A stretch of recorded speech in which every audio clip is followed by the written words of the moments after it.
Okay, welcome to yet another episode of Starfleet Boy, where we have a casual and informal discussion about Star Trek: The Next Generation. And today's episode is going to be Angel One. Yes, I'm going to move this mic here. All right, Angel One. All right, I'm joined by the Doctor. A very disappointed, Doctor. Don't be disappointed, Doctor. It's going to be a short episode. Okay, very good. So, right off the bat, I think you're establishing that you did not enjoy this episode, Angel One. It sucks. Okay, cool. So I'm going to give the summary and then we're going to dive right into why Angel 1 sucks. By the way, I don't know what you're going to summarize because nothing happens in this episode. Go ahead. so so I have a different opinion than the Doctor, and so this might get a little heated. So I want to also just let you know that we're the best of friends, and sometimes really good friends argue, and hopefully we can keep it civilized, Doctor. All right. So, Angel One is the Doctor's right in a sense. It's not an episode that's about anything too important by today's standards because we've come a long way since this episode aired. Although there is still a struggle. I think this was what I call a political episode. It was like a commentary on the state of current affairs. And when this episode aired in the 80s, there were a lot of issues about how women are treated in the workplace and how women are treated in society in general. And those issues, as we know, still continue today. But Angel One was addressing, I think, like trying to address, maybe it failed,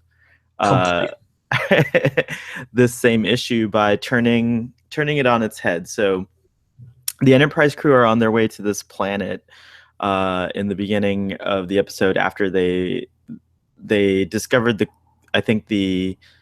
missing spaceship, an Earth vessel, but not associated with the Federation or with Starfleet. And then they find out that there were 3 or 4 escape pods jettisoned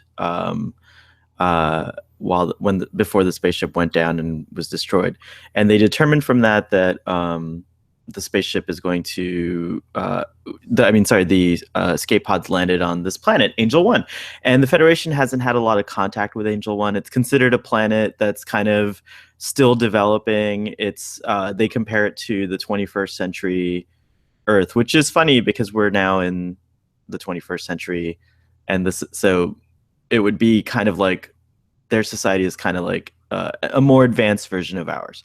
And on this planet, it happens to be ruled by an oligarchy. It's a democratic. I think they call it a constitutional or a democratic oligarchy, which is So very few run the state of the planet, and so it's 6 women. Oh, by the way, I failed to mention that the entire society of the planet is dominated by women. So it's like women are the hunters and gatherers, and men were the foragers and took care of children. So it's the opposite of Earth. Anyways, the oligarchy is ruled by 6 mistresses who are very tall and beautiful by our earthly standards. Would you say, Doctor? Yes. The mistresses were beautiful, weren't they? You know who one of them was? And who's that? for years, I remember watching this episode originally and thinking, God, I know that girl. Is it Connie Selica? No. Oh. No. I know who Connie Selica is. It's the girl from Knight Rider. Whoa! Mistress April. Yeah. Mistress Ariel. The second girl. Ariel. Bonnie. Right. Well, You're Bonnie right. I don't know what her name was on Angel One, but Bonnie was the one who was married secretly to the guy that crashed on Angel One, and for years I'm like, God, who is that girl? I've seen her. By the way, she's a lady. Lady. Yes, yeah. She's a lady. Yes. And Oh my gosh, yeah, she's something else. Yeah, I That used to love that. Yeah, yeah. that's exciting for me to realize who that actress is, and I suppose we should, since we have brought it up early, we should go ahead and take a visit to our favorite database, the LCARS here. We're going to we're going to go back to our Starfleet records here What are we looking and for? look the name of Bonnie, the actual name of the actress who plays Mistress Ariel, Oh, okay. um, who is, let's see here. So that would be Patricia McPherson. Yeah. And the guy who plays Ramsey is a cool actor too. His name is Sam Hennings. He looks like today he looks like older Daniel Craig. And Karen Montgomery plays Mistress Beata, who I didn't know her as an actress, but I bet there were a lot of people who did.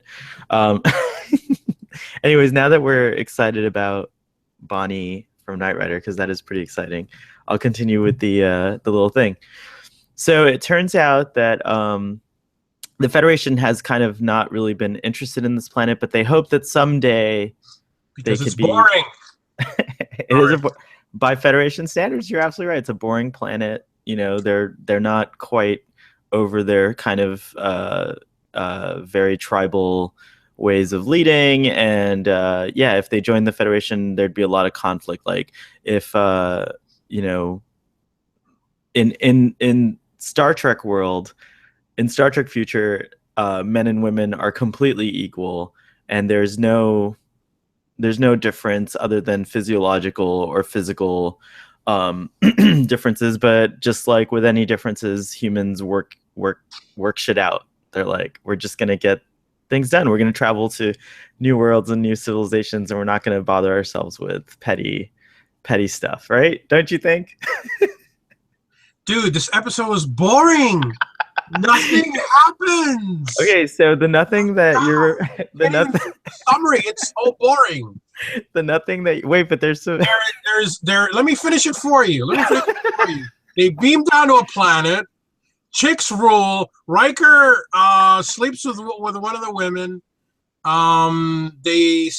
There's a virus from the holodeck. pretty cool stuff. Virus from the holodeck. Everyone gets sick, including Worf, who has supersonic sneezing powers echo throughout the ship. And Picard loses his voice. And I don't know. They somehow Riker convinces the main people that, oh, don't kill this guy, and they exile them to some island, and that's it. No, that's it. And they beam back to the Enterprise, and Picard he's a little hoarse, and everyone's cured. No one thinks, oh my god, a virus from the holodeck.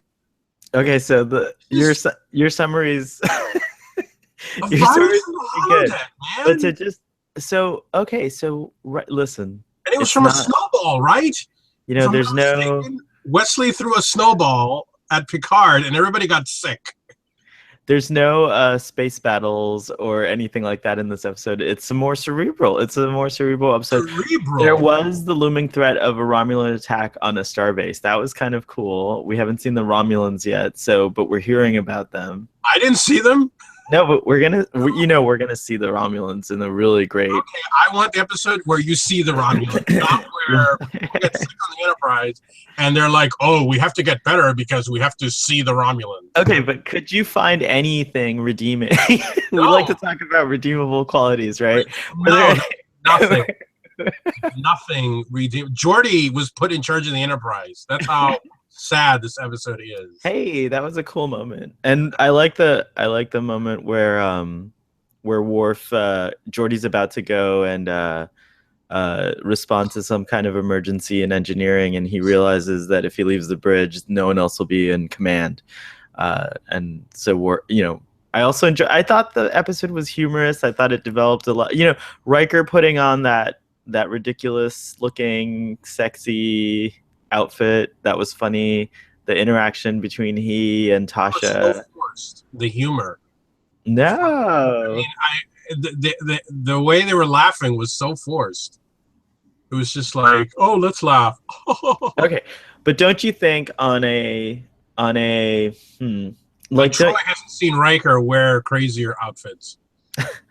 well he describes there's also a lot of like references to other things like Riker talks about how at some diplomatic function he had to wear furs and in another one he had to wear feathers and Who you know cares? we Nothing do. happened. I That do. I love that stuff. I love that stuff. You episode gotta have. You sucked. can't have every episode mean. You can't save the. You can't save the universe. You know what you sound like? You sound like a Whovian. I am a Whovian. I know. In Doctor Who, something terrible that's gonna destroy the universe happens in every single episode. That's Every. not true. No, it's That's not true. true. It's not true. I love Doctor Who, Not but the true. universe is at risk every single episode. No, the Leisure Hive. No one is at risk in the Leisure Hive.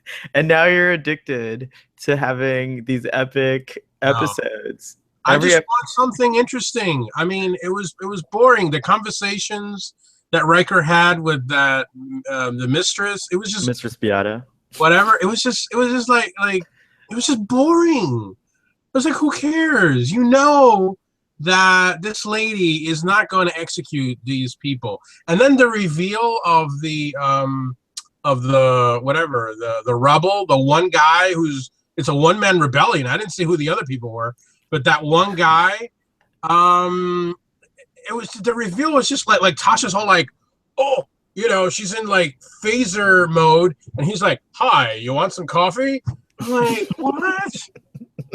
It's just like the episode was bad, really, really bad. It was boring.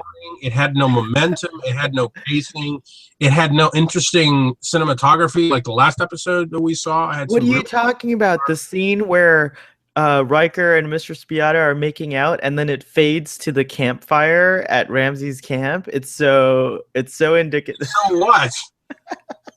That was really good. I thought that was, although it did read kind of like a soap opera, and I thought it was, weird transition because did you see how Data was looking at Ramsey in that scene where he's standing behind Ramsey? Did you happen to notice? Oh, that's right. Data I don't know. It was so boring. I forgot. When did you watch this episode? I watched it like 2 hours ago. It was absolutely forgettable. What I do remember is that Picard, okay, when they're getting to the planet, Picard is like, oh, this planet is run by women. Troy, why don't you speak to them? I'm like, what? What about Tasha? Tasha's actually wearing a freaking uniform. Troy, I don't know what the hell is that. She doesn't even wear a Starfleet uniform. She just wears like a leotard or something. I'm like, why do they give Troy things to do when she serves no freaking purpose on the bridge? Counselor Troy is awesome in the. But you raise a good point. Why doesn't she? You raise a really good point. Why doesn't she wear a uniform if she's an enlisted? Because they want to show off her boobs. That's the only reason. That's the only reason. It's really, so. Starfleet doesn't do that. Yes, Starfleet does. If anyone wants to show off their boobs, it's actually Counselor Troy because she's allowed to show her individual freedom. If she wants to show her boobs off, she can. Within an appropriate context. Next Generation. Just continue. I don't know what you want to say about something. Could you? What would Starfleet? The original plot, by the way? Yeah, I do. But can I just ask you another question? What would Starfleet do if, like, let's say the bridge crew of one of their starships suddenly decided they wanted to be nudists? Only you would think that. I don't know. That would make a great. That would make a great late night Star Trek series on HBO or Showtime or Cinemax. That's the channel. All right. Anyways. Okay. What was originally planned for this awesome episode? Once again, I'm reading from Star Trek Next Generation Companion. Mm-hmm.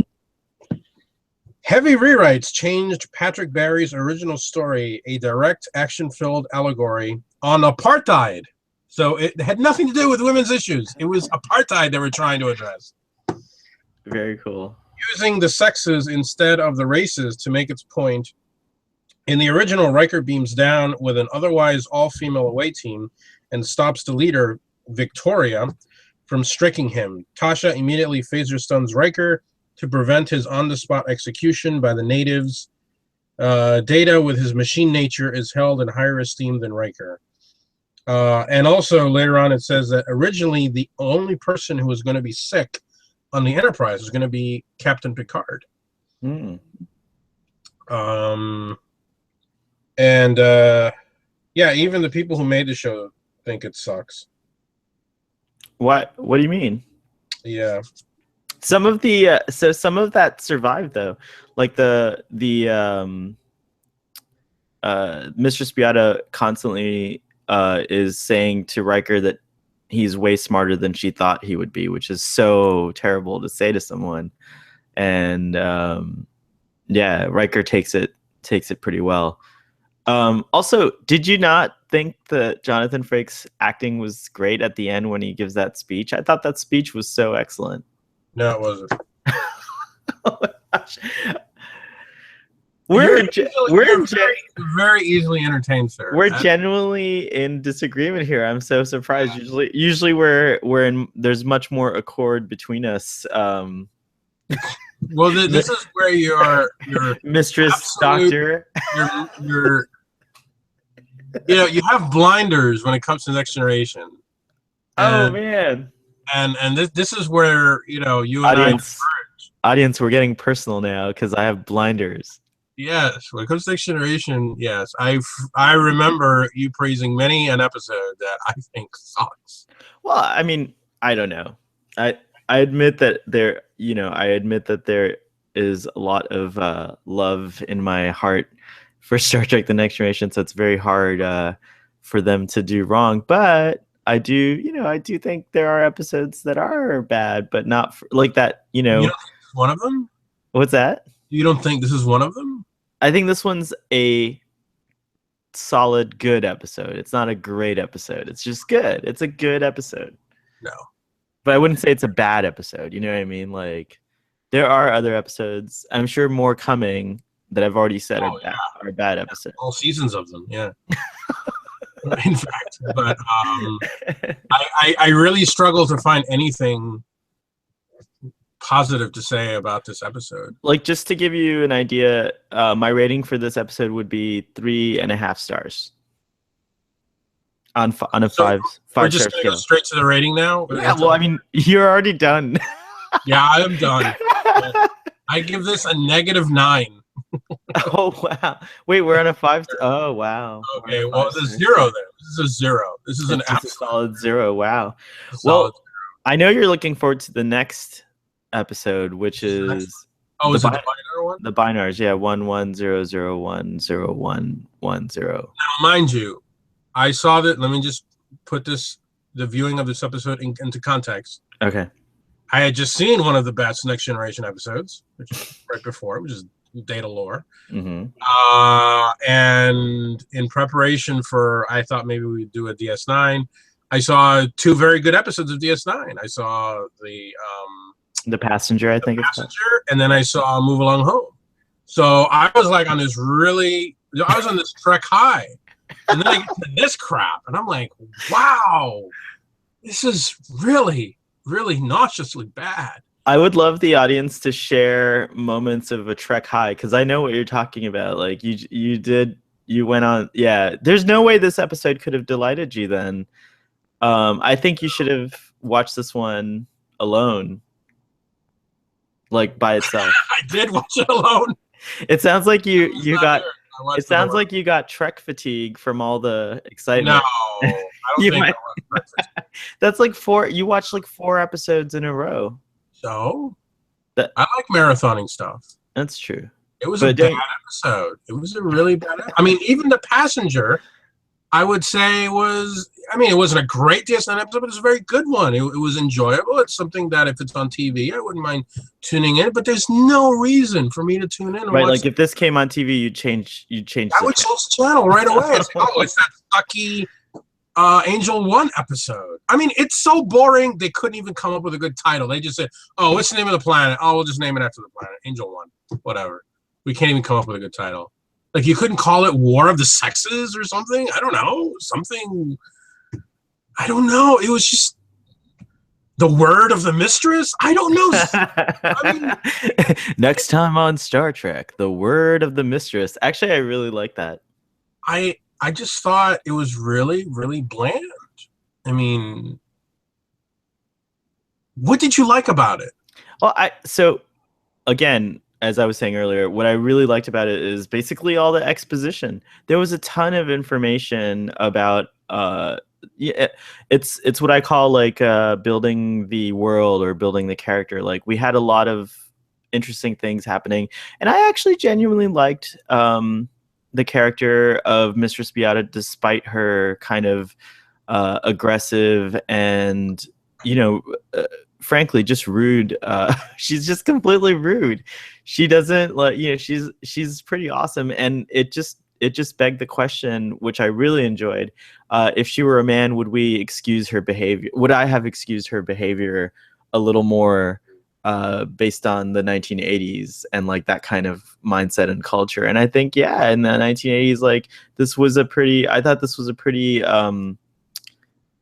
evocative episode taken into context. Today it's a little laughable, so I'll admit that I was like laughing a lot at some of the some of the things that were happening. But yeah, I don't know, that's what I liked about it.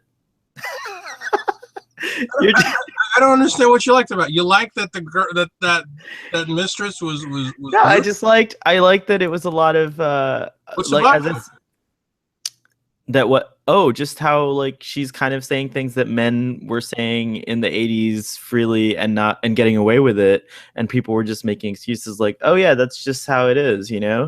And when you see a woman saying those things, it's a little shocking because that's not how women were used to act in our society, still don't act in our society. And now thank goodness men don't act that way. More and more men don't act that way. And we're starting to level out, like, kind of like what you would imagine Star Trek being like the Federation, or Starfleet. People are very considerate, but she's the opposite. She's like completely not like that. And I just like the way the crew navigated this, like, pretty steamy and like Steamy. it was steamy. She's having sex with Riker. I mean, it's like, Didn't she even take her kind of clothes off. what's that? No, but like they're Her like, valet kept interrupting, knocking on the door. Oh, look here. Here's I know, your. because he was What's that probably that he he, gave her? It was like a. Was that a? I don't even want to say. I mean, that crystal, and she was like, "Oh, how exciting!" I'm it's like, some kind of, I don't know. And they talk about vibrator. aphrodisiacs. Like there's a lot of, like, imagine like 19, there's a lot to learn from this episode when you're a kid. like, What did you learn? like, I remember learning the word. Okay, I do remember I didn't know what an aphrodisiac was, and this episode taught me what an aphrodisiac was. You did know what one was before. No, I don't. Like two, when Kirk, when Kirk gets those glasses from McCoy, Kirk asks him, "What is this? A Klingon aphrodisiac?" You trying to tell me you didn't know what that was back then? I don't think. What's Kirk saying? I know I did. I didn't look it up That's a when. lie, sir. You lie. That's so good. Tell me that. Aphrodisiac has been used before in Star Trek. So no. I don't know. I don't remember looking it up when I first saw it when I first heard it in Star Trek 2. But I do remember, like, the Next Generation was a time when I was going through puberty, so I was a lot more curious about it. Stop. Star Trek: The Next Generation taught me everything I needed to know about sex. Yeah, go write that book, sir. Write that book. The episode is just terrible. I don't know anyone who could like this other than you. Well, there you go. And there are probably, if you fans and other fans of this show, if you like this show, please feel free to reach out and let us know. You can write to starfleetboy@gmail.com, or you can just comment directly on the YouTube. I even the production design was boring.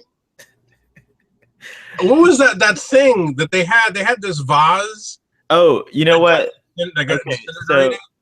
Put the vase in there. Let's disintegrate it, and let's demonstrate the power of this disintegrator. It was just so cheesy. It's like nobody would do that. They would just put them in right away. No one needs to demonstrate the power of the disintegrator. I mean, it's just like, I think if I were her, if I were Mistress Beata, I probably wouldn't want to kill people. It looks like they haven't really enacted the death penalty on that planet for a while, so it's kind of, that's why it's such a big deal. But what I was gonna say is that, like, no, I'm just speculating at this point, but that's what the tension, seems like in that scene for me, anyways. But the other thing I would say is that you're absolutely right about the production value, because they use the same matte painting of the city. And Star Trek, this is something that you do a lot. That's saying used on Buck Rogers. Well, no, that it's not that bad. That's saying it seems like there's like these prefabricated cities that you could just drop into planets, because that same city, but just a slightly different color, is also Bajor. It's also like another planet. It seems like they just use that same cityscape a lot, and they did this for Angel One. That's kind of lame. But hey, $1 million an episode is not enough. It didn't. I don't know. This is not an episode I'd ever seek out to watch. And like I said, if it was on TV, I have nothing to look forward to on this episode. I mean, there was nothing particularly. I thought the whole Picard getting sick, I thought that was really just lame. It was just lame humor.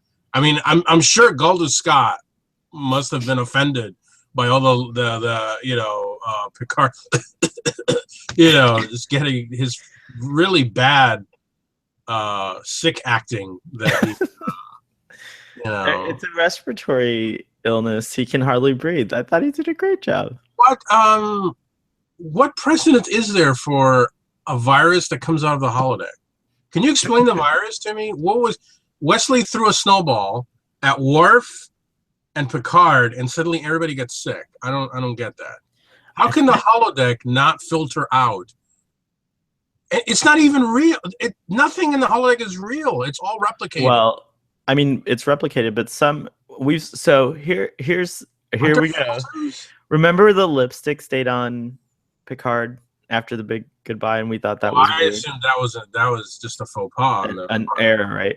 But like, let's say you get a cup of water in the holodeck. When you have that cup of water, it's actually something, you're probably actually drinking water, and that particular thing is replicated by the same process as the matter replicator, right? So it's possible that like somehow the snowball had like bacteria, like, because it said it was why would the computer replicate bacteria that is harmful to people on the Enterprise? It may not have realized. The computer can't determine whether bacteria is going to be harmful or not always. What if when like the snowball hit Worf, it just like some Klingon thing merged with it, and it became, because it was like the thing about his smell, that it smelled like a flower on the Klingon.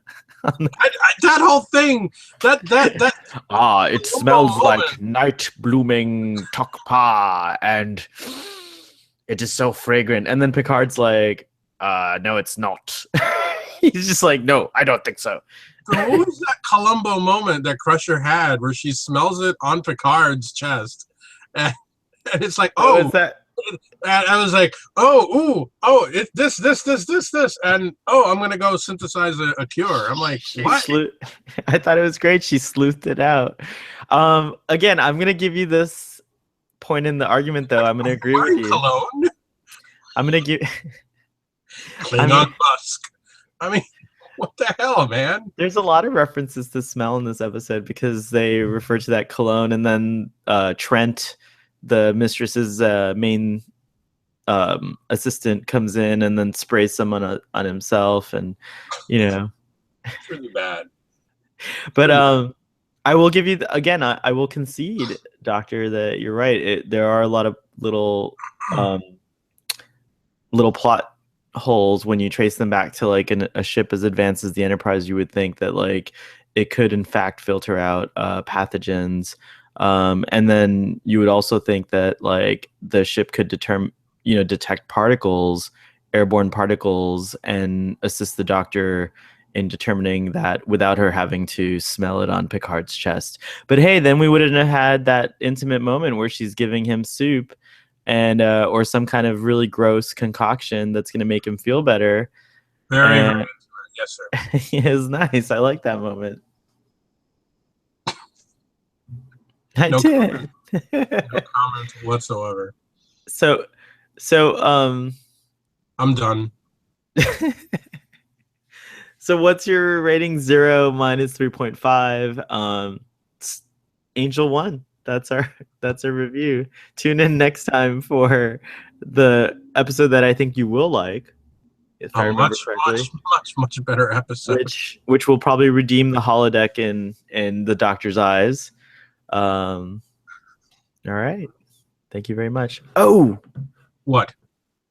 the Romulans. They weren't on the episode. No, but they're gonna be coming soon. The Romulans are coming. You know, it wasn't originally going to be the Romulans they mentioned. Oh, who was it gonna be?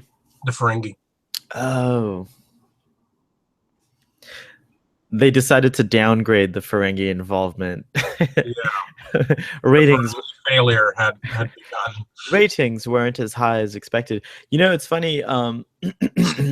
Seasons back then were made without releasing, and it's still like that today.